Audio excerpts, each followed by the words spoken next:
This video contains news and analysis related to a recent terror attack in Kashmir.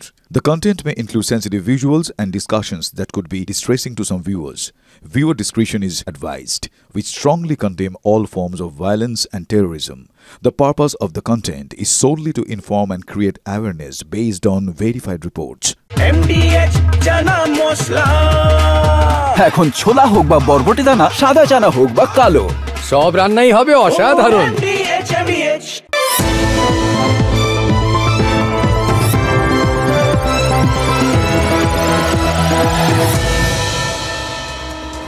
Baisaran উপত্যকাকে কেন mini Switzerland বলে জানেন?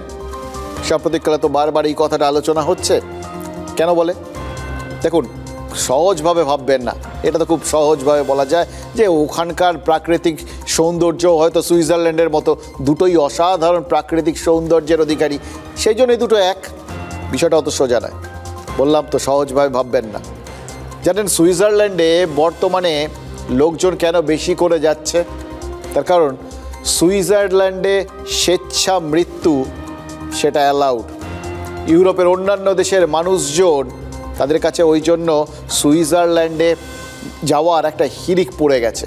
যে সমস্ত মানুষ ইউরোপের ওই দুরারোগ্য রোগ বা কোনো মারণ রোগে আক্রান্ত বা কোনোভাবে নিঃসঙ্গ, সোজা কথায় বেঁচে থাকাটা যাদের কাছে দুঃসহ হয়ে যাচ্ছে, তারা নিজেদের দেশ থেকে সুইজারল্যান্ডে যাচ্ছেন, টাকা পয়সা খরচ করে কোনো ক্লিনিকে ভর্তি হচ্ছেন বা কোথাও ঢুকছেন, তারপর নিজের পছন্দ করার সময় টুক করে স্বেচ্ছায় মৃত্যুবরণ করছেন। একে বলে সুইসাইড ট্যুরিজম। আমাদের এখানে যেরকম বিভিন্ন ট্রাভেল এজেন্সি আছে না, যাদের কাছ থেকে আপনারা ওই খোঁজ খবর নেন, কোথায় নিয়ে যাবে, কিভাবে নিয়ে যাবে, আপনারা টাকা দেবেন, তারা সব ব্যবস্থা করে নিয়ে চলে যাবে। সুইজারল্যান্ডেও এরকম অনেক এজেন্সি তৈরি হয়েছে যারা এরকম স্বেচ্ছা মৃত্যুর ব্যবস্থা করে দিচ্ছে। ভাবছেন তো? তাহলে তার সাথে বৈশারণের কি সম্পর্ক? সম্পর্ক তো পরিষ্কার, বুঝতেই তো পারছেন। সৌন্দর্যে মিল এ তো রয়েছে। মিনি সুইজারল্যান্ড যখন বলা হচ্ছে, তাহলে এই ব্যাপারটাতেই বা বৈশারণ পিছিয়ে থাকে কেন? পিছিয়ে যে নেই, এখানে যে স্বেচ্ছা মৃত্যুর একটা ব্যবস্থা রয়েছে, সেটাই তো আমাদের দেখিয়ে দিল পাকিস্তান। দেখুন, বৈশারণে জঙ্গি পাঠিয়ে তারা বেছে বেছে হিন্দু খুন করে ভারতের সম্প্রীতির পরিবেশ নষ্ট করতে চেয়ে পাকিস্তান তো আসলে নিজেদের স্বেচ্ছা মৃত্যুর ফর্মটাই ফিল আপ করেছিল, তাই না? এবার বুঝতে পারছেন না? গত কয়েকদিনের অভিজ্ঞতা, আমাদের দেশের সরকার এবং সেনাবাহিনী পাকিস্তানের ইচ্ছের তো পরিপূর্ণ মর্যাদা দিয়েছে। তাই জন্যই তো অপারেশন সিঁদুর হয়েছে, জঙ্গি ঘাঁটি ধ্বংস হয়েছে, মানে 100-এর বেশি 100-র বেশি বড় বড় নাম করা জঙ্গি নিকেশ হয়ে গেছে।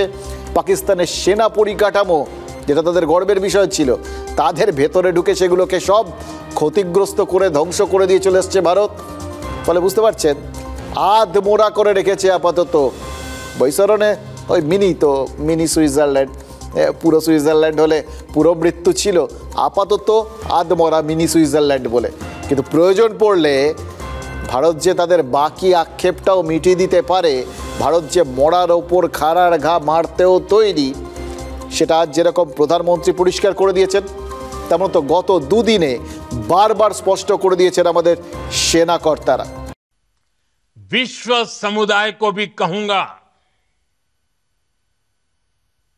हमारी घोषित नीति रही है, अगर पाकिस्तान से बात होगी तो टेररिज्म पर ही होगी।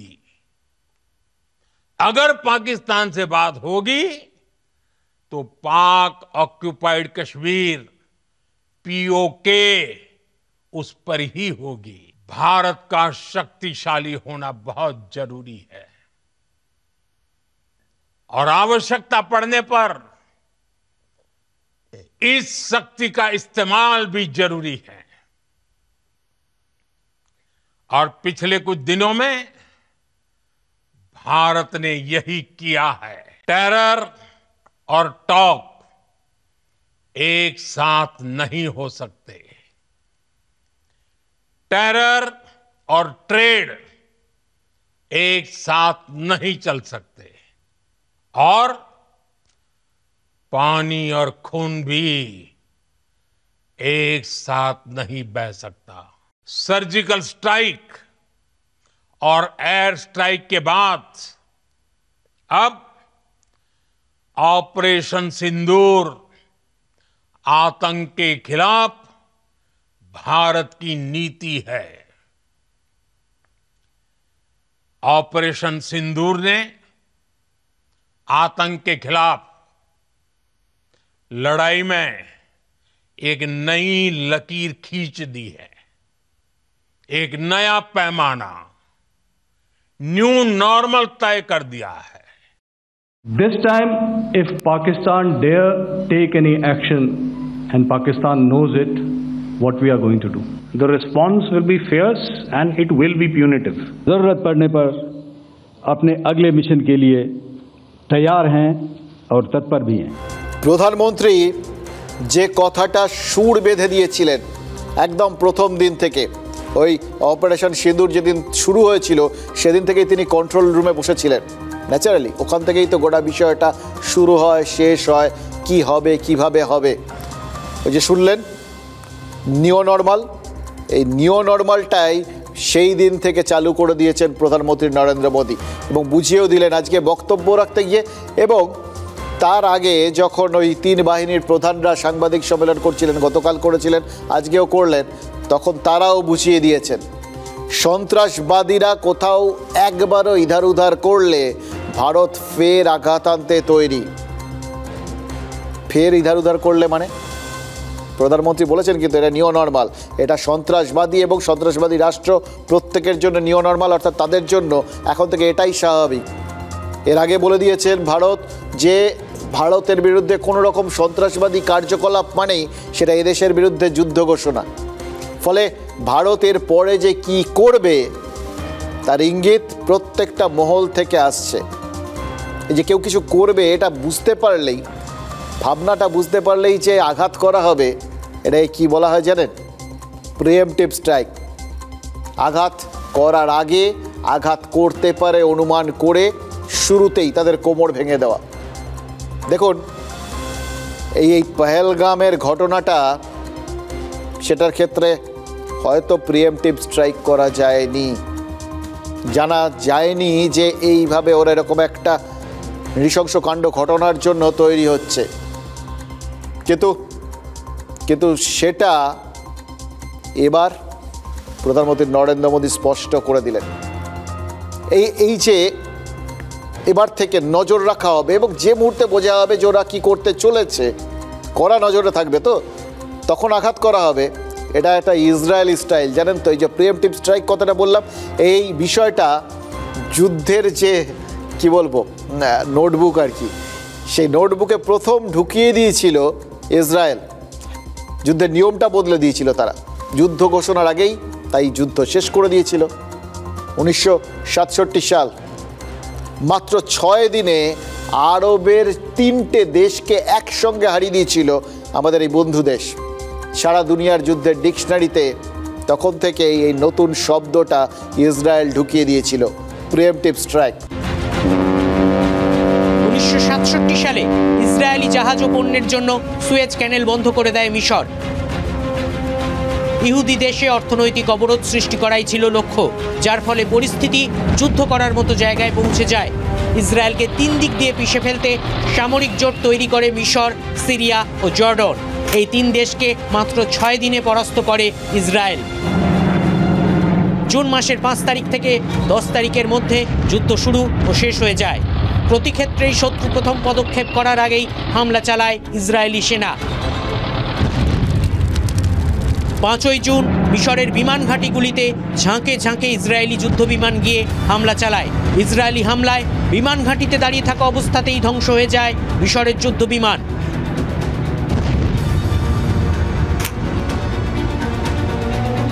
একই সঙ্গে সিনাই উপদ্বীপ ও গাজা ভূখণ্ডে হামলা চালায় ইসরায়েলি সেনা, কিন্তু আকাশ প্রতিরক্ষা প্রায় শেষ হয়ে যাওয়ায় কোনো বাধাই দিতে পারেনি মিশর।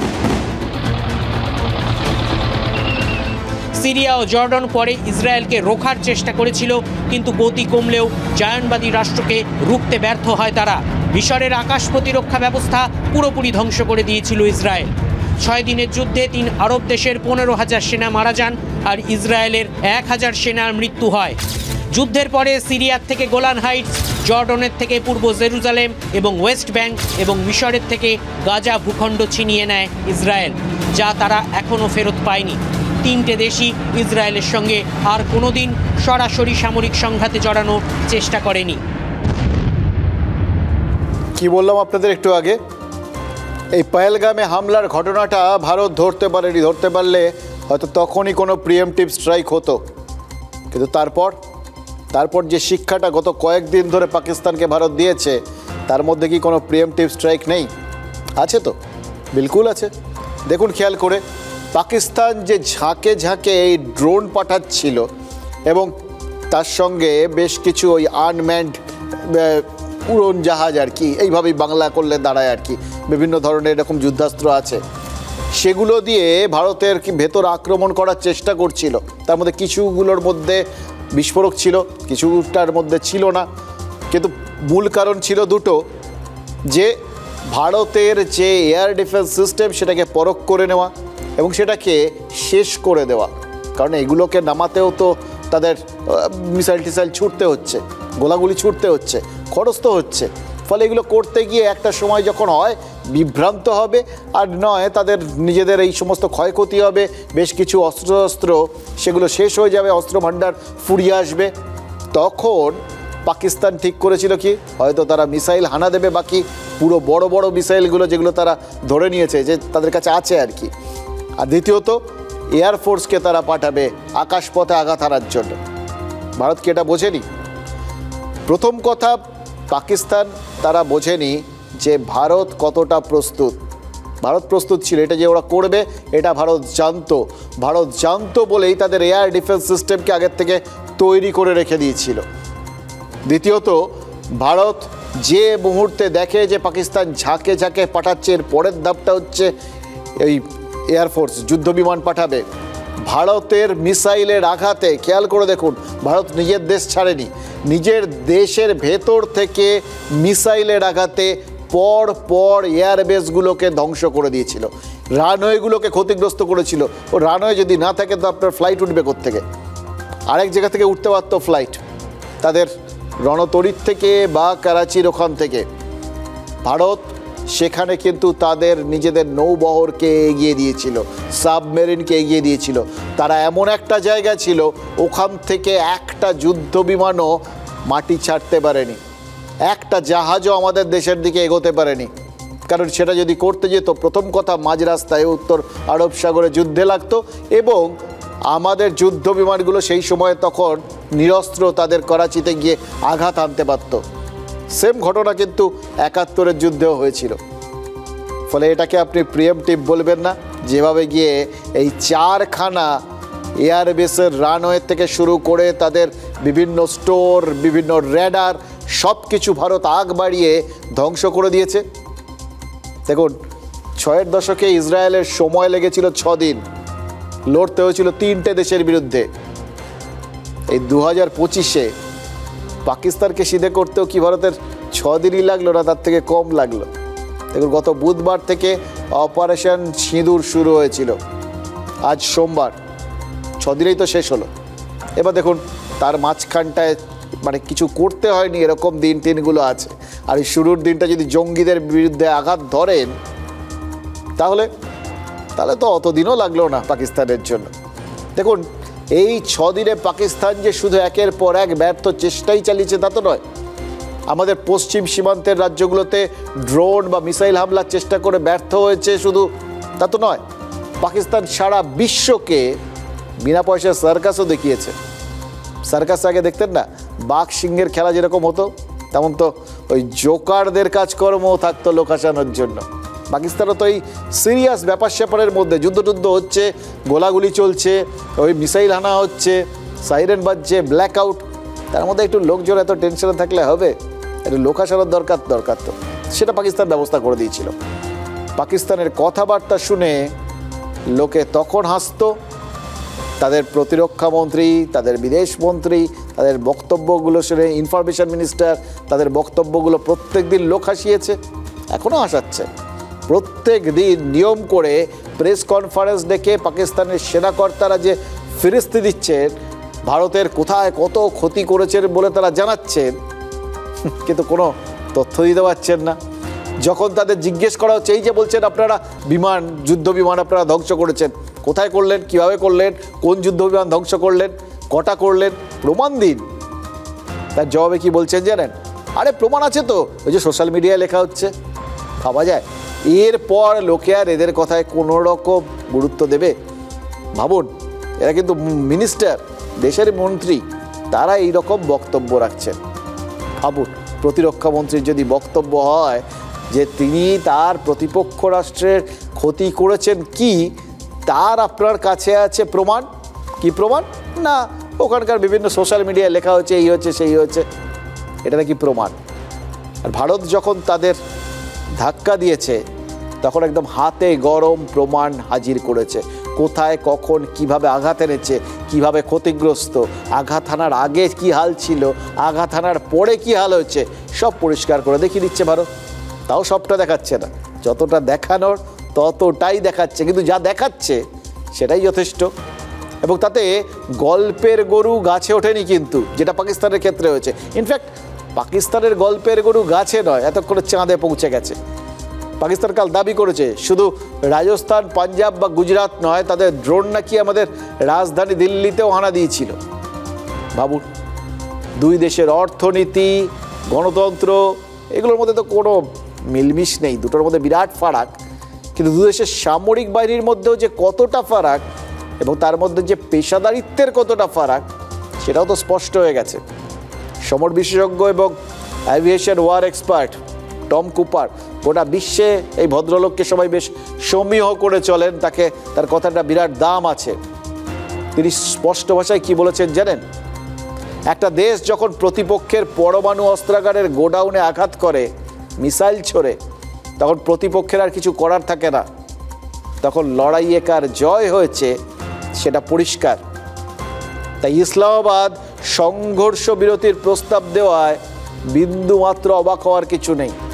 যে যেখান থেকে বলুন যে আমি মধ্যস্থতা করেছি, আমি বলেছি বলে হয়েছে, তার আগেই যা হওয়ার হয়ে গেছে অ্যাকচুয়ালি। বই বলে না যে ওই সেই একটা মৃতদেহের সামনে গিয়ে তার গলাটা কেটে নিয়ে হাতে তুলে দেখিয়ে বলল, আরে আমি তো বেড়েছি। এই ব্যাপারটা সেরকম হচ্ছে, চারপাশ থেকে যে শোনা যাচ্ছে বলবো আপনাদের। কিন্তু এই যে বক্তব্যগুলো আসছে না যে আমরা করেছি, তার আগে ভারত যে কি করেছে সেটাই টম কুপারের বক্তব্যে স্পষ্ট। শুধু যে অপারেশন সিঁদুরকে সফল বলে তিনি সার্টিফিকেট দিলেন তা নয়, একই সঙ্গে পরিষ্কার করে দিলেন পাকিস্তানের কোথায় কোথায় ভারত প্রত্যাঘাত করেছে, আর তাতে পাকিস্তানের কি কি ক্ষতি হয়েছে। এবং দেখুন, কোথায় কোথায় বললাম যে আমাদের তিন বাহিনীর প্রধানরা তারা ছবি সহ পুরো প্রমাণ সহ দিয়ে দিয়েছেন গোটা ব্যাপারটা, তারপরেও তারা সবটা বলেননি। যেমন একটা চারপাশে ঘুরে বেড়াচ্ছিল যে কোথায় কোথায় ভারত আঘাত এনেছে, কেন পাকিস্তান তারা তাদের পরমাণু অস্ত্র ভাণ্ডার সেটাও কি আক্রান্ত কিনা। সেখানে আমাদের air marshal air marshal Bharti তিনি স্পষ্ট বলে দিয়েছেন, মানে এটা একটু মুখে একটা মুচকি হাসি নিয়েই বলেছেন, সেটা অবশ্য দেখলাম। যে ভাবুন, তার আগে কি দেখিয়েছেন? তার আগে দেখিয়েছেন আমাদের হাতে সমস্ত তথ্য প্রমাণ ছিল, পাকিস্তানের কোথায় কি রয়েছে, কোথায় জঙ্গিরা ছিলেন, তার যাবতীয় ছবি তাদের কাছে ছিল। যেভাবে স্লাইডগুলো দেখিয়েছেন তাতে বোঝা যাচ্ছিল পাকিস্তানের ইঞ্চি ইঞ্চি আমাদের বাহিনীর নখদর্পণে। কিন্তু যখন তাকে জিজ্ঞেস করা হয় যে ওদের পরমাণু অস্ত্র ভাণ্ডারে, মানে এই টম কুপারের মতো বিদগ্ধ ব্যক্তিদের পোস্টে যখন এই পরমাণু অস্ত্রাগারে আঘাত হানার একটা কথা উঠেছে, সেটা নিয়ে যখন জিজ্ঞেস করা হয় তখন তারা খুব অবাক মুখ করে মুচকি হাসি সহ বলেছেন, আরে ওখানে কোথায় অস্ত্র আছে, পরমাণু অস্ত্র আপনারা জানেন? আমরা তো জানি না। আমরা আপাতত সেনাবাহিনী যখন বলেছেন আমরাও সেটাই বিশ্বাস করে নিচ্ছি যে ভারতের সেনা জানেই না কোথায় কি আছে। কিন্তু শোনা যাচ্ছে ওখানে নাকি বিভিন্ন কিছু এরকম ঘুরে ঠুরে বেড়াচ্ছে, সেগুলো পরবর্তী সময়ে প্রকাশ্য। কিন্তু তাদের যেটার জোরে তারা বারবার ভারতকে চাপে ফেলার চেষ্টা করে, বা যেটা তাদের প্রথম এবং শেষ অস্ত্র, প্রতি কথায় ওই একটাই কথা বলে, পরমাণু অস্ত্র মারবো। এবার যে আর সমস্ত কিছু করার মতো অবস্থায় ছিল না, এটাতেও তো কোনো ভুল নেই। আরেকটা জিনিস দেখুন, আমরা বারবার আপনাদের যা যা দেখিয়েছি তার প্রত্যেকটা জিনিস আপনাদের কাছে তখন সেই সময় অবিশ্বাস্য লেগেছে।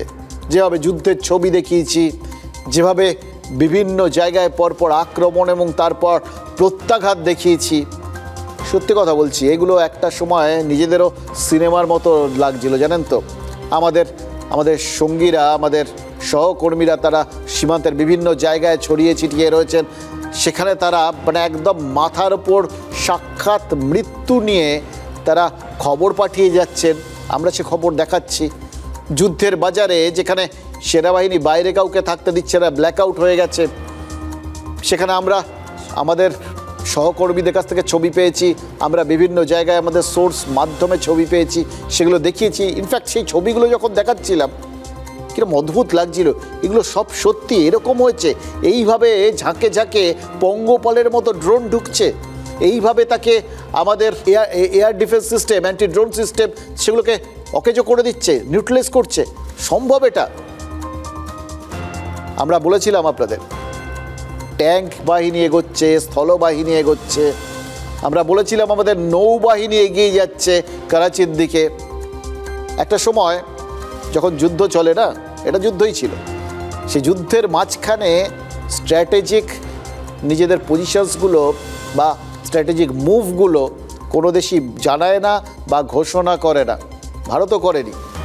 আমাদেরও তাই মনে হচ্ছিল যে আমরা যা সোর্স মারফত খবর পাচ্ছি সেগুলো আপনাদের দিচ্ছি, এটা আমাদের দায়িত্ব, এটা যথাসম্ভব সত্যের কাছাকাছি থেকে আমরা সবসময় দিই, আমরা যথাসম্ভব চেক করে খবরগুলো দিই। তারপরেও অনেকের মনে হচ্ছিল হয়তো যে কই কিছু তো কেউ বলছে না, কই এখনও তো আক্রমণটা হানা হলো না।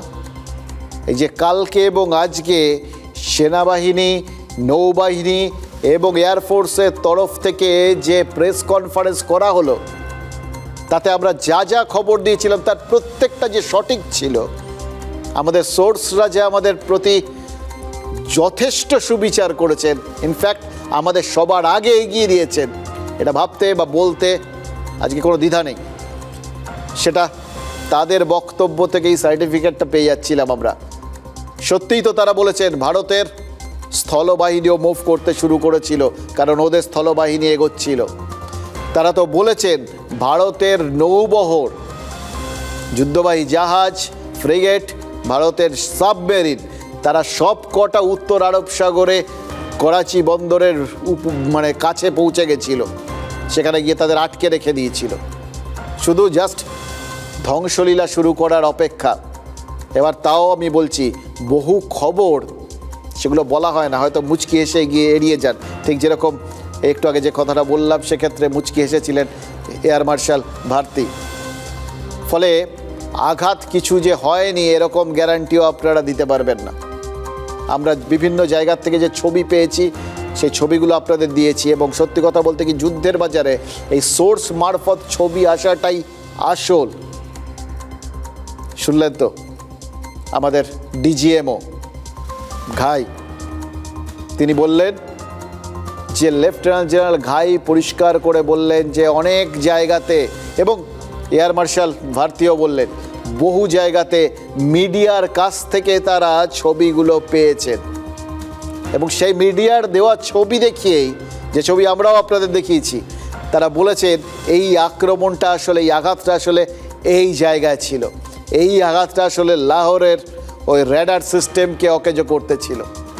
বুঝতে পারছেন, আজকের দিনটা কিন্তু আমাদের নিজেদেরও বেশ আত্মবিশ্বাসী লাগছে, নিজেদের গর্ব অনুভব করছি যে আপনাদের আমাদের প্রতি যে বিশ্বাস আছে, আমাদের বিশ্বাসযোগ্যতার প্রতি আপনাদের যে ভরসা আছে, সেটার মূল্য আমরা দিতে পেরেছি। দেখুন, এই গোটা ঘটনাটায় ভারত শতাধিক জঙ্গিকে মেরেছে। 7 তারিখ রাতে অপারেশন সিঁদুরে মাসুদ আজহারের ভাই লস্কর জঙ্গি রৌফের মৃত্যু হয়েছে। ভারতীয় সেনাকে কোট করে এই খবরটা আমরা দেখিয়েছিলাম আপনাদের। কালকে পাক সেনা কি দাবি করলো? দাবি করেছে রৌফের যদি মৃত্যুই হয় তাহলে জঙ্গিদের নামাজের জানাজায় ওই রৌফকে কি করে দেখা গেল? সারি সারি কফিনের সামনে দাঁড়িয়ে নামাজ পড়ছেন রৌফ। এই ছবি দেখিয়ে পাকিস্তান যদি প্রমাণ করতে চায় মাসুদ আজাহারের ভাই বেঁচে, তাহলে তো তারা আরেকটা ভুল করে ফেলল। দুজন রৌফ আছে, একজন রৌফ লস্করে তৈবার, আরেকজন রৌফ জৈশে মোহাম্মদের। এবার একজন রৌফ মারা গেছেন, আরেকজন রৌফ বেঁচে। এবার সেই রৌফকে দেখিয়ে পাকিস্তান প্রমাণ করার চেষ্টা করছে যে হয়তো এই রৌফের কথা বললে তারা ওই রৌফকে দেখাতো, সেটাও হতে পারে। মোদ্দা কথা হচ্ছে যে তারা প্রমাণ করার চেষ্টা করছে যে রৌফ বেঁচে, কিন্তু এটা তো সেটা করতে গিয়ে তারা তো নিজেদের মুখ আরেকবার পুড়িয়ে বসে আছে। প্রমাণ করে দিয়েছে পাক সেনাবাহিনী জঙ্গিদের কোলে বসিয়ে রেখেছে, কারণ ওই মৃত জঙ্গিদের ওই শেষকৃত্যে যেখানে রৌফ হাজির, সেখানে তো পাক সেনাবাহিনীর আধিকারিকরা, পুলিশ, রাজনৈতিক নেতা সবাই ভিড় করে দাঁড়িয়েছিলেন। এবার কি বলবে ওরা? বিনাশকালে মতিভ্রম বলে না, মতিভ্রষ্ট পাকিস্তান যে দেহ গুণে গুণে ক্লান্ত, সেটা কিন্তু তাদের এই সমস্ত উল্টোপাল্টা কথাতে বোঝা যাচ্ছে। মনোবল একদম জাস্ট ভেঙে চুরে একদম তছনছ করে দিয়েছে ভারত। এবং এটা যে সত্যি সেটাও তো স্পষ্ট করে দিয়েছেন এয়ার মার্শাল ভারতী। কি অদ্ভুত! আমি কালকে দেখছিলাম এই একটা বক্তব্য আপনাদের সামনে জানাতে গিয়ে আমার নিজের গায়ে কাঁটা দিচ্ছিল। উনি বাকি যা কথাগুলো বলছিলেন একরকম, কিন্তু এই কথাটা বলতে গিয়ে ওনার মুখ, ওনার বলার ভঙ্গি, সমস্ত বডি ল্যাঙ্গুয়েজ কিরকম অদ্ভুত চেঞ্জ হয়ে গেল, গলার শটটা বদলে গেল। শুনেছেন? আমাদের কাজ নির্দিষ্ট লক্ষ্যে আঘাত হানা, বডি গোনার কাজ আমরা করি না। কতটা আত্মবিশ্বাস থাকলে এই কথাটা একজন বলতে পারে? আজ যদিও প্রধানমন্ত্রীও একটা আন্দাজ দিয়ে দিয়েছেন, তিনি অপারেশন সিঁদুরের 100-এর বেশি জঙ্গিকে খতম করা হয়েছে এটা বলে দিয়েছেন, কিন্তু একই সঙ্গে এটাও বলে দিয়েছেন জঙ্গি আর জঙ্গিদের মদতদাতা কাউকেই রেয়াত করছে না আমাদের দেশ। भारत के इन हमलों में 100 से अधिक खूंखार आतंकवादियों को मौत के घाट उतारा गया है। आतंक के बहुत सारे आका बीते 2.5-3 दशकों से खुलेआम पाकिस्तान में घूम रहे थे, जो भारत के खिलाफ साजिशें करते थे। उन्हें भारत ने एक झटके में खत्म कर दिया। भारत की इस कार्रवाई से पाकिस्तान घोर निराशा में गिर गया था। Our aim was not to inflict casualties, but in case there have been, it is for them to count. Our job is to hit the target, not to count the body bags. এরপরেও যদি সীমান্তের ওপারে কারোর মাথায় ওই জিহাদের ভাবনা বা গজওয়াতুল হিন্দ, মানে সব গোটা হিন্দুস্তান পাকিস্তান সব একসঙ্গে নিয়ে একটা বৃহত্তর রাষ্ট্র তৈরির ভাবনা মানে দুঃস্বপ্ন, সেটা জেগে ওঠে, তাহলে ভারত ওই পশ্চিমী মিডিয়া রাষ্ট্রপুঞ্জের খাতা লিখিয়েদের কাজ যে বাড়িয়ে দেবে না, তার কোনো গ্যারান্টি দেওয়া যাচ্ছে না।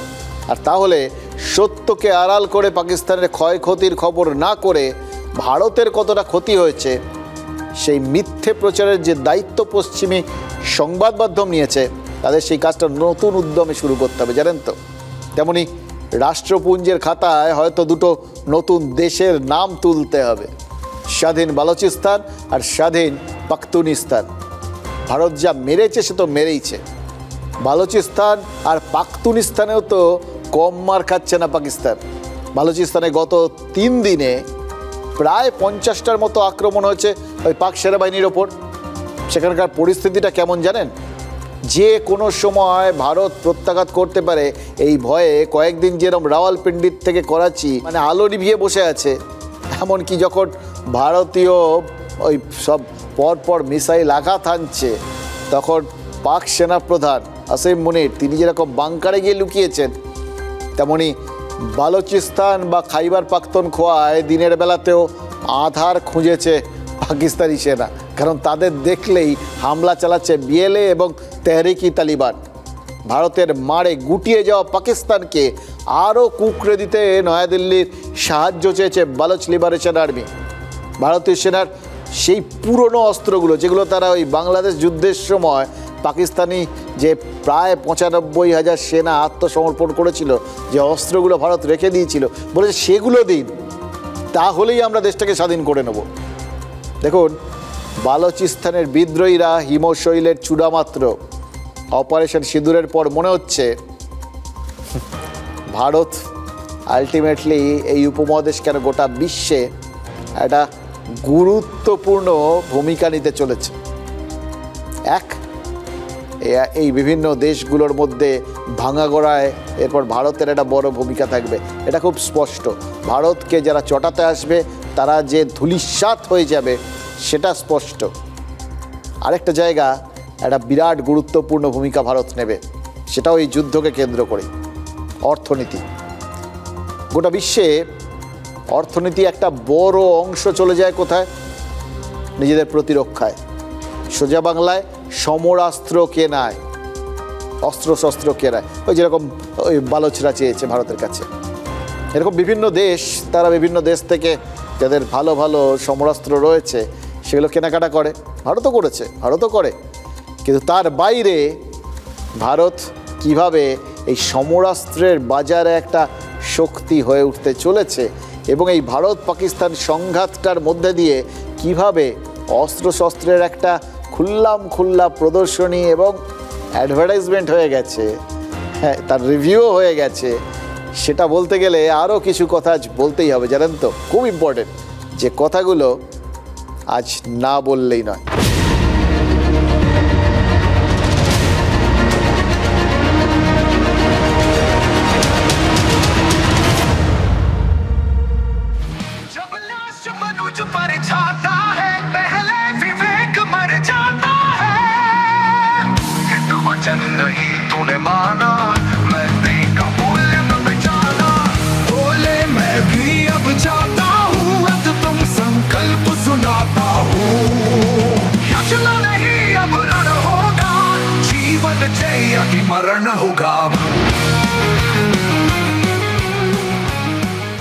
क्या संदेश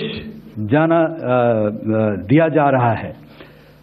तो मैं बस आपको रामचरितमानस की कुछ पंक्ति याद दिलाऊंगा, आप समझ जाएंगे। तो याद कीजिए वो पंक्ति जो है, विनय न माने जलधि जड़, भय 3 दिन बीत, बोले राम सकोप तब, भय बिन होए न प्रीत। तो समझदार के लिए इशारा ही काफी।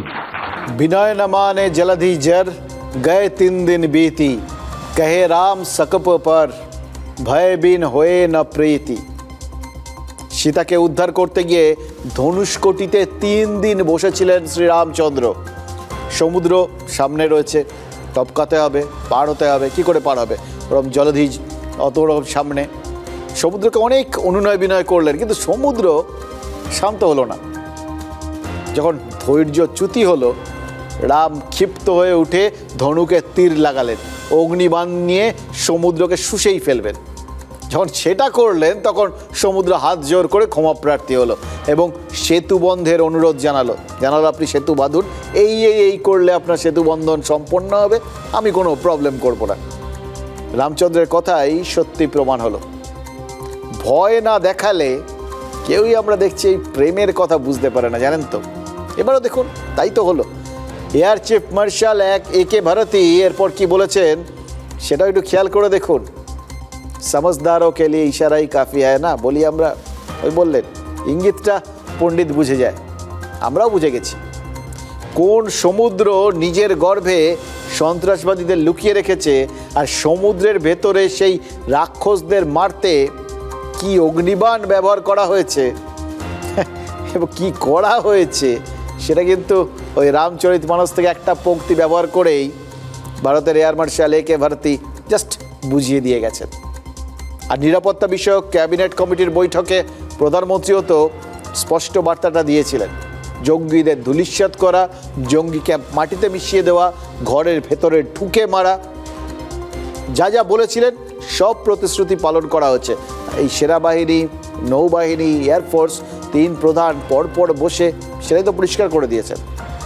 এরপর আরও একটা বক্তব্য খুব স্পষ্ট করে দিয়েছেন, প্রধানমন্ত্রীও আজকে করেছেন আর এই তিন বাহিনীর প্রধানরাও করেছেন। এক, প্রধানমন্ত্রী যেরকম বলেছেন রক্ত আর জল একসঙ্গে বইতে পারে না, অর্থাৎ কোনোভাবে জল ঠল আর দেওয়া হবে না, সিন্ধু চুক্তি যতদিন নাই সন্ত্রাসবাদের মানে একদম গোড়ার থেকে উপড়ে ফেলা যাবে এবং পাকিস্তান যতদিন না তাতে সহায়তা করবে ততদিন জল ঠল ভুলে যাও জাস্ট। এক, আর দুই, গুলির জবাব এবার থেকে গোলা দিয়ে দেওয়া হবে। कोई भी न्यूक्लियर ब्लैकमेल भारत नहीं सहेगा। न्यूक्लियर ब्लैकमेल की आड़ में पनप रहे आतंकी ठिकानों पर भारत सटीक और निर्णायक प्रहार करेगा। हम आतंक की सरपरस्त सरकार और आतंक के आकाओं को अलग अलग नहीं देखेंगे। সুতরাং যে যে কথাগুলো প্রধানমন্ত্রী বলেছেন ভারতীয় সেনা সেটাকে বাস্তব করে দেখিয়েছে এবং তারপর প্রধানমন্ত্রী আজকে বক্তব্য রাখতে এসে গোটা ব্যাপারটাকে সাম আপ করেছে, যা যা বলার এবং ভবিষ্যতে কি কি হবে কি কি হবে না সব বলে দিয়েছে। ভারতের জন্য এই বললাম আগেই আপনাদের শুনিয়েছি নিও নর্মাল হয়ে গেছে এবং এটা ওই সন্ত্রাসবাদীদের জন্য এবং সন্ত্রাসবাদী রাষ্ট্রের জন্য এবার তার জন্য প্রস্তুত থাকা দরকার যে ভারতের দিকে যদি চোখ তুলে তাকায় সন্ত্রাসবাদী কোনো রকম হামলা হয় তাহলে ভারত মাটিতে মিশিয়ে দেবে, সোজা বাংলা এখানেই শেষ। এবং যার জন্য খুব সুস্পষ্ট ভাষায় বলে দেওয়া হয়েছে অপারেশন সিন্দুর আপাতত স্থগিত মাত্র, বাতিল নয়। সুতরাং সাধু সাবধান, এটা একটা পার্ট। এর পরের পার্টটা কি? Obvious part. দেখুন, একটা সংঘর্ষ হয়েছে, একটা সংঘর্ষ বিরতি হয়েছে। এবার বিরতি যখন এসছে, এত বড় একটা ঘটনা ঘটেছে, তখন তো এবার ফসল তোলার পালা। যুদ্ধের ফসল কে তুলবেন? এবং এটার দাবিদার গোটা বিশ্ব, দেশের মধ্যে সরকার, দেশের মধ্যে বিরোধী এবং বাইরের দেশের রাষ্ট্রপ্রধান, সবার নিজের ব্যক্তিগত উদ্দেশ্য রয়েছে, প্রচেষ্টা রয়েছে। বিরোধীরা সরকারকে কয়েকটা অপ্রিয় প্রশ্ন করতে তৈরি, এটা তো আমরা বুঝতেই পারছি, কারণ এতদিন রাজনীতি থেমেছিল। এখন শান্তি যে মুহূর্তে ফিরবে তখন রাজনীতি নিজের নখ দাঁত বার করে নেমে পড়বে, কারণ নিজের দিকে একটুও টানবো না, এটা হয় নাকি? এবার এক্ষেত্রে টানার জায়গা নেই, কারণ যা করেছে সরকার করেছে। সুতরাং সরকারের কোথায় কোথায় গণ্ডগোল হয়েছে, আর কি করতে পারতো বা পারলো না, এই জিনিসগুলোকে পয়েন্ট আউট করবে বিরোধীরা। এটাই তো স্বাভাবিক, না হলে আর রাজনীতিটা জমবে কী করে? এরপরেই তো রাজনীতির হিসেব নিকেশের পালা না। তাই সংসদের বিশেষ অধিবেশনের জন্য চিঠি দিয়ে দিয়েছেন রাহুল গান্ধী, বাকিরাও দাবি জানাচ্ছেন। এবার এটা আমাদের ঘরোয়া ব্যাপার, কিন্তু ঘরের বাইরেও তো একটা রাজনীতি রয়েছে। আর সেই রাজনীতিতে ভারতের সঙ্গে দাবা খেলায় বসেছে কারা জানেন? গোটা বিশ্ব। সিরিয়াসলি, কাল ভারতের সামরিক বাহিনীর তরফে যে প্রেস বিজ্ঞপ্তি প্রকাশ করা হয়েছিল তাতে বলা হয়েছিল বহওয়ালপুরের মতো স্পর্শকাতর এলাকা যেখানে আমেরিকা ড্রোন পাঠানোর সাহস পায়নি, সেখানে ভারত জঙ্গি ঘাঁটিতে হামলা করে দেখিয়েছে। এখানে ইচ্ছে করেই আমেরিকা ড্রোন পাঠানোর কথাটা লেখা হয়েছে। আজকে প্রধানমন্ত্রী নরেন্দ্র মোদী যখন বক্তব্য রেখেছেন, সেই বক্তব্যের মধ্যে স্পষ্ট করে দিয়েছেন এই পাকিস্তান যে জঙ্গিদের মদদ দিয়েছে ওই পাক অধিকৃত কাশ্মীর এবং যে যে জঙ্গি ঘাঁটিগুলো ভারত ধ্বংস করেছে, বিশেষ করে এই বহওয়ালপুর এবং মুরাদকা, এই জায়গাগুলোতে বহওয়ালপুরে জৈশে মোহাম্মদের হেডকোয়ার্টার আর মুরাদকাতে লস্করে তৈবার, এই জায়গা থেকে যে সন্ত্রাসবাদীরা তৈরি হয়েছে তারাই গিয়ে আমেরিকায় 9/11 করেছে, তারাই গিয়ে লন্ডনের টিউব বিস্ফোরণ ঘটিয়েছে। ইচ্ছে করে বলেছেন কথাটা। এটা বুঝিয়ে দিয়েছেন যাদের তোমরা শাস্তি দিতে পারোনি, তোমাদের দেশে গিয়ে যা ঘটিয়ে দিয়েছে তোমরা তাদের ডাইরেক্টলি আলটিমেটলি শাস্তি দিতে পারোনি, যে জায়গা থেকে ওই গোটা জায়গাটার শিকড় যেখানে পোতা, আমরা সেখানটায় গিয়ে শাস্তি দিয়ে এসেছি। কিন্তু কেন? বহলপুরে জৈশে মোহাম্মদের হেডকোয়ার্টার, সেখানে মার্কিন ইহুদি সাংবাদিক ড্যানিয়েল পার্লের হত্যার ষড়যন্ত্র হয়েছিল। এই যে বললেন, সেনাবাহিনী বলল না ড্রোন পাঠায়নি আমেরিকা, পাঠাতে পারেনি, তার কারণ হয়তো ওই জঙ্গি ঘাঁটিতে ড্রোন পাঠানোর কথা ছিল, হয়তো আমেরিকা সিদ্ধান্ত পুনর্বিবেচনা করেছিল, শেষ মুহূর্তে থেমে গেছিল। মনে হয়েছিল একটা অন্য দেশের মধ্যে ঢুকে এই ড্রোন হামলা করলে সেটা অন্য মানে হবে। ওই কোথাও গিয়ে ওসামা বিন লাদেনকে মেরে আসা সেটা একরকম, হাতের মধ্যে তার প্রমাণ রয়েছে, ড্রোন দিয়ে মারলে তখন তো সেটা আক্রমণের পর্যায়ে চলে যাবে। ভারতের প্রেস বিজ্ঞপ্তিতে তাই খোঁচাটা মোক্ষম দেওয়া হয়েছে, জানেন তো। আর প্রধানমন্ত্রীও একদম মোক্ষম কথাটা মনে করিয়ে দিয়েছেন আমেরিকাকে।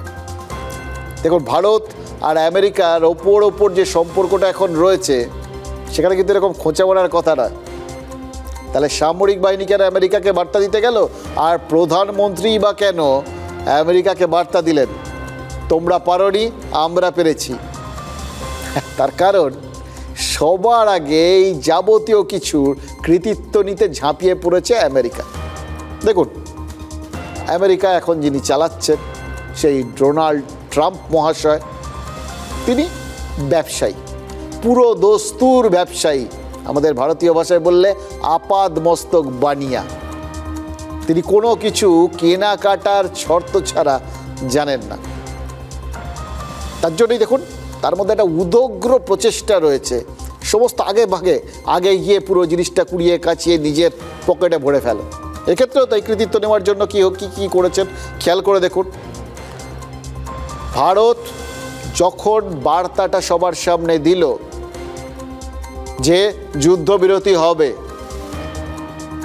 পাকিস্তান আরতি জানিয়েছে, তাই জন্য আমরা মেনে নিয়েছি, ঠিক আছে আপাতত সংঘর্ষ বিরতি, এরপর আমরা আবার কথা বলবো, আমাদের শর্তে পুরো জিনিসটা করছে, আমরা নজর রাখছি।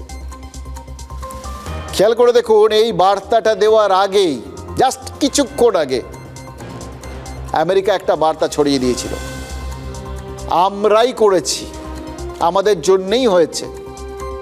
শনিবার দুপুর 3:15 নাগাদ পাকিস্তানের ডিজিএমও ভারতকে ফোন করে সিজফায়ারের প্রস্তাব দেন। ভারতের ডিজিএমওকে ফোন করেছিলেন, ভারত পাকিস্তানকে ছাড় দেয় 2 দিনের জন্য, ঠিক আছে মানছি। পাকিস্তানের তরফে সেই সম্মতির কথা আমেরিকাকে জানিয়ে দেওয়া হয় এবং এটা 2 দেশেরই, ভারত পাকিস্তান 5টা 5:30 নাগাদ সেটা ঘোষণার কথা ছিল। কিন্তু দেখা গেল কি, অফিসিয়াল ঘোষণাটা হওয়ার আগেই প্রেসিডেন্ট ডোনাল্ড ট্রাম্প নিজের ব্যক্তিগত অ্যাকাউন্ট থেকে সংঘর্ষ বিরতির কথাটা ঘোষণা করে দিলেন। খেয়াল করে দেখুন, 2 দেশের ডিজিএমওর মধ্যে কথা হচ্ছে, কেউ জানেন না, কিন্তু এটা সরকারি ঘোষণা হলে সবাই জানতে পারেন। জানলেন সবাই, কোথা থেকে জানলেন? ডোনাল্ড ট্রাম্পের টুইট থেকে, সোশ্যাল মিডিয়া হ্যান্ডেল থেকে। তারপর মার্কিন বিদেশ সচিব তিনি টুইট করলেন, মার্কিন ভাইস প্রেসিডেন্ট জেডি ভান্স ট্রাম্পের ব্যক্তিগত সোশ্যাল মিডিয়া অ্যাকাউন্টের পোস্টটি শেয়ার করে দিলেন। ভারতের প্রথম পোস্ট এলো বিদেশমন্ত্রী জয়শঙ্করের পোস্ট থেকে অনেক পরে। এবার আপনারা ভাবতেই পারেন যে ট্রাম্প এটা দিয়ে দিলেন, তার মানে তো তিনি কি প্রমাণ করলেন? যিনি আগে সবার আগে ওই তাসটা ফেলতে পারবেন তারই জয়। তর সইছিল না ট্রাম্পের, সইবে কেন? শান্তিতে নোবেল প্রাইজটা তার সামনে তো পাকা ফলের মতো ঝুলছে। এদিকে পুতিন জেলেন্সকিকে আলোচনায় বসতে রাজি করে ফেলেছেন, ইসরায়েল গাজার যুদ্ধ থামিয়েছেন, আর তারপর ভারত পাকিস্তানকে আটকে দিলেন। মানে তো 3-এ 3 হ্যাট্রিক পুরো। এরকম এত কম দিনের মধ্যে 2-3 দিনের মধ্যে এরকম 2-3টে এরকম ঘটনা মানে কি? এগুলো যদি সত্যি সবকটার পেছনে তারই অবদান থাকে, তা তো মিরাকেল করেছেন। ভ্যাটিকানের নিয়ম আছে না, সন্ত হতে গেলে 2টো মিরাকেল করতে হয়। ট্রাম্পের অনুগামীরা মনে হচ্ছে খাতায় লিখে রেখেছেন যে তিনি 3টে মিরাকেল করেছেন। নোবেল শান্তি কমিটিতে হয়তো প্রস্তাবও ইতিমধ্যে চলে গেছে, তাই ট্রাম্পের তর্স হয়নি। আজকে আবার নরেন্দ্র মোদীর, আপনারা জানেন, আপনাদের দেখিয়েছি আমরা সরাসরি, প্রধানমন্ত্রী আজকে জাতির উদ্দেশ্যে ভাষণ দিচ্ছিলেন 8টার সময়। সবাই জানতেন, অনেক আগের থেকে ঘোষিত। আমেরিকার এখন টাইমটা 7 সকাল। কোনোদিন ট্রাম্প এত সকালে কোনোদিন আমরা কিছু করতে দেখিনি। এর আগের দিন ওই টুইটটা এসছিল, সেটা আমেরিকার মাঝরাত্রে। আর আজকে আজকে আবার নরেন্দ্র মোদী মুখ খোলার আগেই মুখ খুলে ফেলেছেন মার্কিন প্রেসিডেন্ট ডোনাল্ড ট্রাম্প। আজকে কি ঘোষণা করলেন? একদম সাংবাদিক সম্মেলন করে ঘোষণা করলেন তিনি পরমাণু যুদ্ধ আটকে দিয়েছেন। এই কথাগুলো যখন তিনি এইভাবে প্রত্যেকবার তিনি যখন আগ বাড়িয়ে বলছেন, দেখে মনে হচ্ছে না একদম টাইম ধরে ধরে উদ্দেশ্য প্রণোদিত হবে আমাদের সরকারের তরফে কোনো ঘোষণা হওয়ার একটু আগে ট্রাম্প ওভার ট্রাম্প করছেন। If you don't stop it, we're not going to do any trade. People have never really used trade the way I used it. That I can tell you. And all of a sudden they said, I think we're going to stop. And they have. And they did it for a lot of reasons, but trade is a big one. We're going to do a lot of trade with Pakistan. We're going to do a lot of trade with India. We're negotiating with India right now. We're going to be soon negotiating with Pakistan. And we stopped the nuclear conflict. I think it could have been a bad nuclear war. Millions of people could have been killed, so I'm very proud of that. कोई भी nuclear blackmail Bharat नहीं सहेगा। Nuclear blackmail की आड़ में पनप रहे आतंकी ठिकानों पर भारत सटीक और निर्णायक प्रहार करेगा। हम आतंक की सरपरस्त सरकार और आतंक के आकाओं को अलग अलग नहीं देखेंगे। কি বুঝলেন? ট্রাম্প তার বক্তব্যের মধ্যে তিনি করেছেন এবং কিভাবে করলেন সেটাও একদম বুঝিয়ে দিলেন, যাতে এর আগে ভারতের সেনাপ্রধানরা যখন বক্তব্য রেখেছিলেন তার মধ্যে তারা স্পষ্ট করে দিয়েছিলেন যে পাকিস্তানের তরফে হাত জোর করে আরতি করেছে বলে তারা মেনে নিয়েছেন, সেই জন্য ভারত মেনে নিয়েছে। এবার এটা যদি হয় তাহলে তো ট্রাম্পের আর কোনো কৃতিত্ব থাকে না, আমি করেছি বলার জায়গা কোথায় থাকে। ওই জন্য ট্রাম্প আরেক দফায় এগোলেন, গিয়ে বললেন যে তিনি থ্রেট করেছে, ভারত পাকিস্তানকে থ্রেট করেছেন যে যদি আমার কথা না শোনো তাহলে আমি কিন্তু ব্যবসা বন্ধ করে দেবো তোমাদের সঙ্গে। কত বড় থ্রেট! মানে এটা একদম পরিষ্কার করে দেওয়া যে এইটা আমি করলাম, এছাড়া আর কিছু, এটা এমন একটা চাল দিয়েছে আর কেউ কিছু করতেই পারেনি। মেনে নেওয়া ছাড়া এদের কাছে কোনো অপশানই ছিল না। আর মেনে নেওয়ায় কি হলো? পরমাণু যুদ্ধ হলো না, গোটা বিশ্ব বেঁচে গেল। মানে গোটা বিশ্ব, এই কথাটা দুটো পরমাণু মানে শক্তিধর দেশের লড়াইয়ে যদি পরমাণু অস্ত্র ব্যবহৃত হতো হওয়ার মতো পজিশনে এসে গেছিল এরকম বলে দিলেন, বলে তিনি সেটাকে থামিয়ে দিলেন। মানে গোটা বিশ্বের পরিত্রাতাকে তিনি, সবাই জয় জয়কার করবে, আর এই যত জয় জয়কার করবে তাকে পরিত্রাতা বলে মনে করবে। কোন জিনিসটা ফুলে ফেপে উঠবে? ব্যবসা। দেখুন সেটাই তো তিনি বলেছেন, মনের কথাটা গোপন রাখেননি ট্রাম্প, বলে দিয়েছেন তো দুটো দেশের সঙ্গেই এবার ভালো, আমার কথা শোনাচ্ছ, আমি এবার দুজনের সঙ্গেই ব্যবসা করব। এটাই মোদ্দা কথা, বাতাসা, ব্যবসা। খুব অধৈর্য মানুষ উনি, জানেন তো। আমেরিকার প্রেসিডেন্টকে কেই বা এখন সদুপদেশ দেবে? ভারতের পহেলগাঁওয়ে হিন্দু বেছে বেছে হত্যা করা হলো, ভারত তার বিনিময়ে পাকিস্তানের মানচিত্রে একটা মোটা সিঁদুরের দাগ টেনে দিল, জঙ্গিদের রক্তের লেখা। আর ট্রাম্প কি ভাবছে? ট্রাম্প ভাবছে দুদেশের সঙ্গে যদি কোনো ব্যবসা খাড়া করা যায়, ভাবা যায় এই রকম পরিস্থিতিতে, এই রকম কার্যকারণের মধ্যে ব্যবসা খুঁজছে। ইউক্রেন আর রাশিয়ার মধ্যস্থতাতেও ব্যবসা খুঁজছে। মধ্যস্থতার বিনিময়ে ইউক্রেনের সাথে খনিজের চুক্তি করেছে, আর ইসরায়েল হামাস যুদ্ধের পর ধ্বংসস্তূপ গাজার পুনর্গঠন নিয়েও তার মাথায় নাকি চমৎকার আইডিয়া রয়েছে। যুদ্ধে বাড়িঘর ধ্বংস হলে কারা খুশি হয় জানেন? Real estate জায়েন্টরা। ট্রাম্প তার তো রিয়েল এস্টেটের ব্যবসা। পুনর্গঠনের কন্ট্রাক্টটা যদি একবার বাগানো যায় তাহলে মানে আন্তর্জাতিক কন্ট্রাক্ট, ভাবুন, হাজার হাজার কোটি ডলারের মামলা, এটা ছোটোখাটো ব্যাপার না। তারপর যুদ্ধ থামানোর জন্য বহুজাতিক পণ্য নির্মাতাদের একটা চাপ থাকে। গোটা বিশ্বে অনেক এরকম লবি আছে, জানেন তো। সব থেকে শক্তিশালী দুটো লবি হচ্ছে মেডিসিন লবি আর অস্ত্র লবি। এবার যুদ্ধ হলে সমস্ত ইধার থেকে উধার যাওয়া, সেখানে ওষুধের চাহিদা, এই বিষয়গুলো থাকে। আর কি লাগে? আর থাকে অস্ত্রের প্রয়োজন। কিন্তু মুশকিল কাদের হয়? ওই বহুজাতিক পণ্য নির্মাতাদের। মানুষ যুদ্ধের মধ্যে বসে নরম পানিয়ে চুমুক দেবে না, কিংবা বার্গারে কামড় দেবে না, দামি স্মার্টফোন কিনবে না। কিন্তু এদের সম্মিলিত চাপের থেকেও বেশি চাপ হচ্ছে ওই আন্তর্জাতিক অস্ত্র নির্মাতাদের। কারণ যুদ্ধ হলে তাদের অস্ত্রের প্রদর্শনী হবে, যত বেশি প্রদর্শনী হবে এবং যত বেশি আতঙ্কটা ছড়াবে। যদি যুদ্ধ হয় কী হবে? যুদ্ধ হলে এই অস্ত্র কিনতে হবে। দেখুন এই অস্ত্রটা এত ভালো, ওই বিপক্ষ সেটাকে ভেদ করতে পারেনি। দেখুন এই অস্ত্রটা এত ভালো, বিপক্ষের এই যাবতীয় তাদের যে প্রতিরক্ষা ব্যবস্থা সেগুলোকে ভেদ করে গিয়ে আঘাত এনেছে। এগুলো তারা তো পুরো ভিডিও তুলে, আমরা আপনাদের কি ভিডিও দেখাচ্ছি, এই সমস্ত ভিডিও আগে এই অস্ত্র নির্মাতারা তুলে রেখে দিয়েছে। এই সমস্ত দিয়ে প্রেজেন্টেশন তৈরি করে তারা বিভিন্ন দেশকে গিয়ে দেখাবে, হাতে গরম প্রমাণ। পশ্চিমী যে ইউরোপের যে অস্ত্র নির্মাতা গোষ্ঠী, তারা মারাত্মক শক্তিশালী, প্রভাবশালী, আর তাদের মধ্যে প্রবল কম্পিটিশান আছে, জানেন তো। এবার এই কম্পিটিশানগুলো মানে ধরুন আপনারা জানেন আমেরিকা তো রয়েছে, ফ্রান্স রয়েছে, আবার ইংল্যান্ডও টুকটাক থাকে, আবার অন্যদিকে কি আছে রাশিয়া। এর ফাঁকে ফাঁকে ছোটোখাটো একটা দুটো তুরস্ক এদেরও কিছু ইদানিং মতিগতি হয়েছে আর কি। সবাই লাভের করি গুনতে চায় না। আর এশিয়ার থেকে সেখানে তাদের কম্পিটিশানে কে ফেলে দিয়েছে? চীন। এবার এর বাইরে ডার্ক হর্স কে জানেন? কালো ঘোড়া ভারত। কারণ ভারত সাম্প্রতিককালে অস্ত্র নির্মাণের ক্ষেত্রে স্বাবলম্বী হয়ে উঠেছে। ভারতীয় অস্ত্রের চাহিদা আস্তে আস্তে বিশ্বে বাড়ছে, কারণ ভারত তারা অনেক সস্তায় অস্ত্র তৈরি করতে পারে। দেখুন 3 দিনের সংঘাতে মোটামুটি বিশ্ব মানচিত্রে ক্ষমতার ভারসাম্যটা জাস্ট এলোমেলো করে দিয়েছে ভারত। আমেরিকা আর চীনের দেওয়া অস্ত্রে সুসজ্জিত ছিল পাকিস্তানি সেনাবাহিনী, কি হলো? মুখ থুবড়ে পড়েছে। দুদিক থেকে আক্রমণ এবং রক্ষণ, দুদিক থেকে।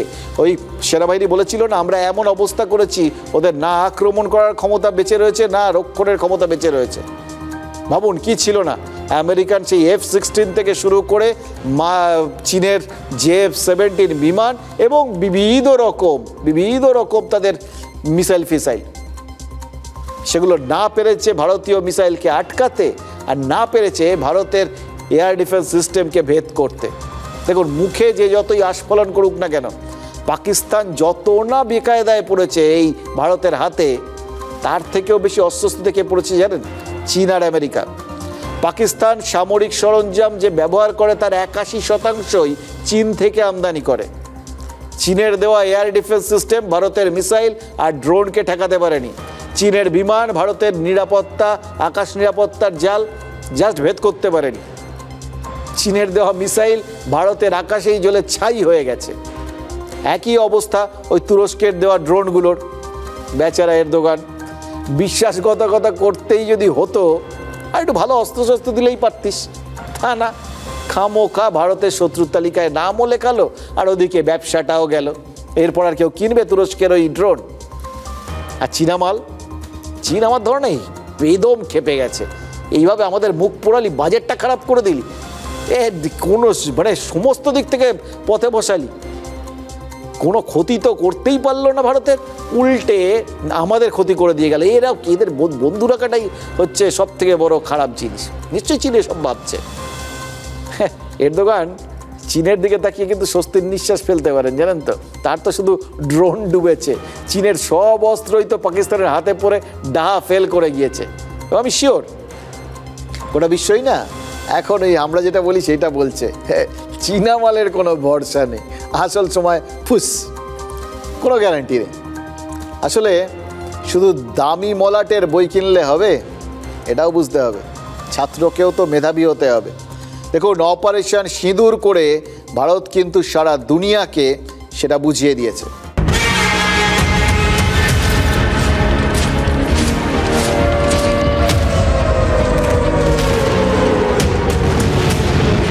গণপ্রজাতান্ত্রিক চীন শেষ যুদ্ধে লড়েছে 1979 সালে।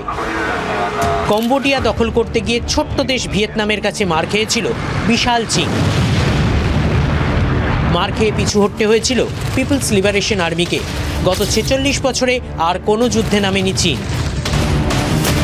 এই সময় সামাজিক ও অর্থনৈতিক ক্ষেত্রে অভাবনীয় উন্নতি করে চীন, কিন্তু সামরিক ক্ষেত্রে শি জিনপিং এর আমলে বাহিনীর আধুনিকীকরণে জোর। চীনের 3 বাহিনীতে অত্যাধুনিক অস্ত্রের আমদানি, পুরনো ব্রিগেডগুলিকে বদলে থিয়েটার কমান্ড তৈরি করা হয়। অত্যাধুনিক মিসাইল, ফাইটার জেট উদ্ভাবন করে চীন। নিজস্ব প্রযুক্তি ব্যবহার করে এয়ার ডিফেন্সও তৈরি করে। চীনের নিজস্ব নজরদারি স্যাটেলাইট নেটওয়ার্কও রয়েছে। চীনের অধিকাংশ সমরাস্ত্রই পাকিস্তানের কাছে রয়েছে। পাকিস্তানের সামরিক সরঞ্জামের 81% কেনা হয় চীন থেকে। তার মানে ভারত ও পাকিস্তানের সংঘাত চীনের সমরাস্ত্রের পরীক্ষাও বটে। এখন পর্যন্ত কেমন পরীক্ষা দিল চীন? অপারেশন সিঁদুর আটকাতে পারেনি পাক এয়ার ডিফেন্স, যা চীনের দেওয়া যে সিরিজের যুদ্ধ বিমান ব্যবহার করে পাক বিমান বাহিনী ভারতের সামনে এঁটে উঠতে পারেনি। ভারতের এয়ার ডিফেন্স ভেদ করতে পারেনি পাকিস্তানের এয়ার ডিফেন্স তছনছ করে দিয়েছে ভারত। পাকিস্তানের তরফে ভারতীয় বিমান ধ্বংসের মিথ্যে দাবি করা হয়েছিল, কিন্তু চীন অফিসিয়ালি জানিয়েছে এমন কোনো তথ্য তাদের কাছে নেই। তার মানে চীনের থেকে পাওয়া কোনো অস্ত্র দিয়ে ভারতের কোনো ক্ষতি এখনো পর্যন্ত করতে পারেনি পাকিস্তান। চীন পাকিস্তানকে আর কি অস্ত্র দিয়েছে সেটা এখনো দেখেনি বিশ্ব। অপেক্ষায় পশ্চিমী বিশ্বের অস্ত্র বাজার। দেখুন, তার মানে বুঝতে পারছেন এটা অস্ত্র বাণিজ্যের বাজার। এবার কোনো বাণিজ্যিক সংস্থাকে দেখেছেন তার প্রতিপক্ষের জিনিসটা খারাপ এটা বলে? সবাই বলে তার নিজের জিনিসটা সেরা। ভারতও বলেনি, কিন্তু এয়ার মার্শাল ভারতেই শুধু বলেছেন ওদের কোন বিমান ধ্বংস হয়েছে চীন কেন মানে পাকিস্তানের আর কি ওই একই ব্যাপার। তো কোন বিমান ধ্বংস হয়েছে বলেননি, শুধু বলেছেন ধ্বংস হয়েছে। তারা সংখ্যাটা জানেন, তারা খতিয়ে দেখছেন, এবং নামটা না বলে বলেছেন হাইটেক বিমান ধ্বংস হয়েছে। এবার কেন ফালতু অন্যের বাজার ভারত নষ্ট করবে? কেনই বা প্রতিপক্ষের যে জিনিসপত্র তার খামোখা বদনাম কেন করবে? কিন্তু আজ যে ব্রিফিংটা সামরিক বাহিনীর ওই তিনটে বাহিনী মিলে যেটা করলো, যে প্রেস ব্রিফিংটা, সেটা কিন্তু ভারতের সামরিক সরঞ্জামের বিজ্ঞাপন বললে অত্যুক্তি হবে না। সব অপারেশনের ডিজিরা বললেন তাদের কাছে কি অত্যাধুনিক সরঞ্জাম রয়েছে, এবং তার মধ্যে ভারতের নিজস্ব ভারতীয় কারখানায় তৈরি যে অস্ত্রগুলো সেগুলো কোনগুলো ভারতীয় প্রযুক্তির। এমনকি ভারতের আকাশ প্রতিরক্ষা কতগুলো স্তরে সাজানো ছিল সেটাও বুঝিয়ে দিলেন। খেয়াল করেছেন তো? ছিল বললাম, এখন নেই। কারণ নিশ্চিত যখন এত বিস্তারিতভাবে তারা এই আকাশ প্রতিরক্ষা ব্যবস্থাটা ওই ছবি দিয়ে প্রকাশ করে দিলেন, তার আগেই তার ফরমেশন বদলে ফেলেছেন।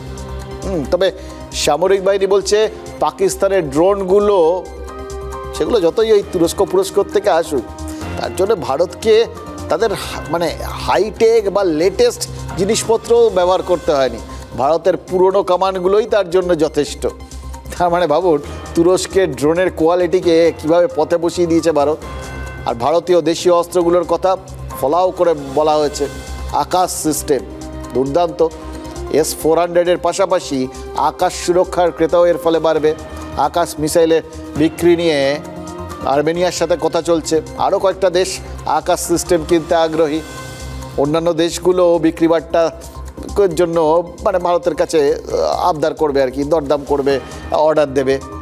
মানে ভারতের একটা বাণিজ্যিক সম্ভাবনা 16 আনা তৈরি। আরও একটা জায়গা আছে, আমি সব বললাম না, সব কিছু যত বলে না যে একটা দরজা যখন বন্ধ হয় তখন কোথাও না কোথাও আরেকটা দরজা খুলে যায়, এ হচ্ছে সেরকম। সবাই যুদ্ধ দেখছেন, সংঘাত দেখছেন, আতঙ্ক দেখছেন, সম্ভাবনাও রয়েছে তার মধ্যে না।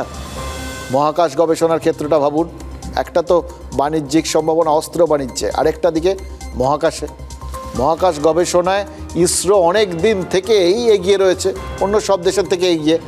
বন্ধু দেশ এমনকি বেসরকারি স্যাটেলাইটের উৎক্ষেপণ সেটাও ভারত করে দেয় সস্তায়। কিন্তু সামরিক ক্ষেত্রে ভারতের যে স্যাটেলাইটগুলো তারা শুধু ভারতের হয়েই কাজ করে, অন্যের হয়ে চরবৃত্তি করে না, এটা বিক্রি করে না, ভাড়া দেয় না। ভারতের প্রতিরক্ষা ব্যবস্থা তাই জন্যই এত উন্নত। দেখুন তার সুযোগটা কতটা, কোন জায়গায় ভারতের এই যে ব্যবস্থাটা পৌঁছে গেছে, স্যাটেলাইট ব্যবস্থাটা, সেটাও তো প্রদর্শনীর মতো করে এই অপারেশন সিন্দুরের মাধ্যমে ভারত দেখিয়ে দিল।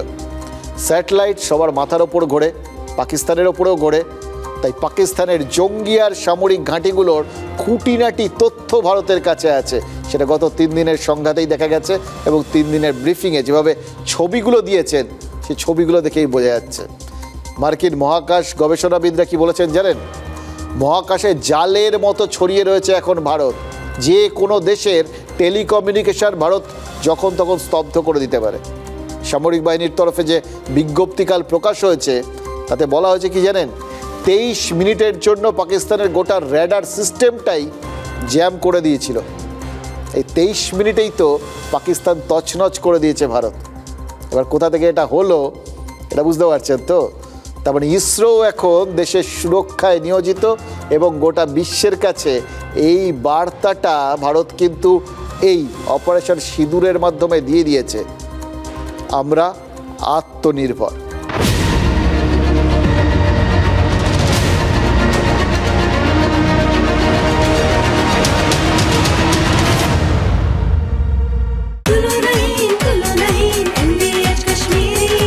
আরে কম দে কিন্তু খাঁটি দে। MDH কাশ্মীরি লাল লঙ্কার গুঁড়ো। MDH